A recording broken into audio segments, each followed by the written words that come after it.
Est-ce que certaines personnes t'énervent sans aucune raison particulière, mais simplement pour qui elles sont? Ou bien tu ne supportes pas certains comportements chez les autres et tu te demandes pourquoi tu es si radical dans tes réactions? Eh bien, je te comprends car je me suis parfois surprise à détester certaines personnes sans raison. Et si toi aussi tu te reconnais dans ces comportements, eh bien sache que c'est ton ombre qui vient frapper à la porte et te délivrer un message. Et non, malgré son nom, l'ombre n'est pas le côté obscur de la force. Je t'invite à rester avec moi car dans cette vidéo, je t'explique qu'est-ce que l'ombre exactement, en quoi c'est un trésor inexploité et en quoi sa réintégration est essentielle à une bonne estime de soi.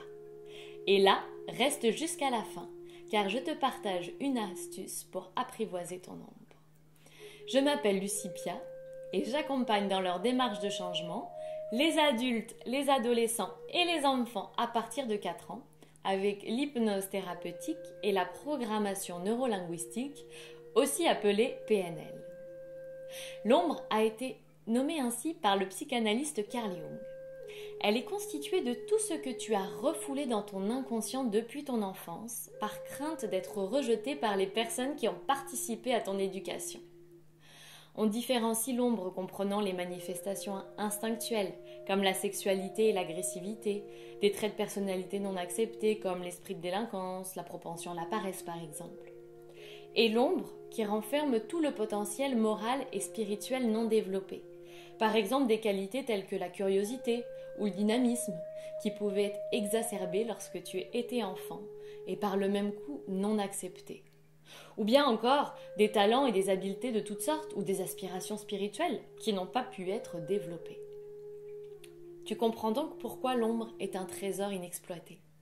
Peut-être que dans ce sac, dans lequel tu as jeté les aspects de toi qui ont été jugés inacceptables par ton entourage, se trouve ton don pour la musique ou la comédie.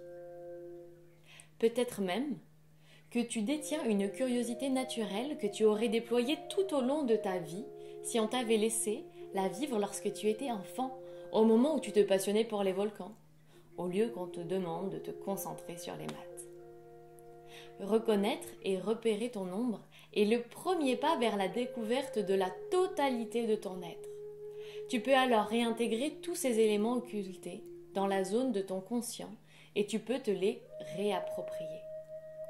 Ce genre de réappropriation marque le début de ce qu'on appelle l'individuation, c'est-à-dire le processus par lequel tu deviens ce que tu es, par lequel tu acquiers une personnalité unique, complète et indépendante des influences sociales extérieures. C'est pour cette raison que la réintégration de l'ombre est un aspect indissociable d'une bonne estime de toi. Et maintenant, je te partage une clé pour reconnaître ces parties de toi qui ont été occultées. Cette clé se nomme projection. La projection consiste à percevoir chez autrui des qualités ou des traits que tu as refoulés en toi et que tu réverbères sur l'autre. C'est exactement ce qu'il se passe lorsque tu rencontres une personne qui t'insupporte. Tu te mets à la mépriser pour ses qualités ou traits de personnalité que tu juges de façon consciente ou non, indésirables et repoussants. C'est alors intéressant que tu te penches sur ces éléments que tu considères comme repoussants. En quoi sont-ils indésirables pour toi? Est-ce une croyance que l'on t'a transmise dans l'environnement dans lequel tu as grandi? Est-ce que cela vient toucher tes valeurs profondes? Gagnerais-tu à déployer chez toi ces qualités? C'est d'ailleurs bien souvent le cas, car ce sont des éléments que tu as rejetés en bloc. Je t'invite à faire l'expérience de ce décodage et à constater le trésor qui s'y trouve. L'examen de tes projections est un outil très révélateur des qualités et des traits de caractère qui peuvent manquer encore à ta personnalité. Alors, si tu souhaites venir découvrir plus avant ta personnalité et ce qui s'y cache, et que tu souhaites te faire accompagner sur ce chemin, je t'invite à me contacter.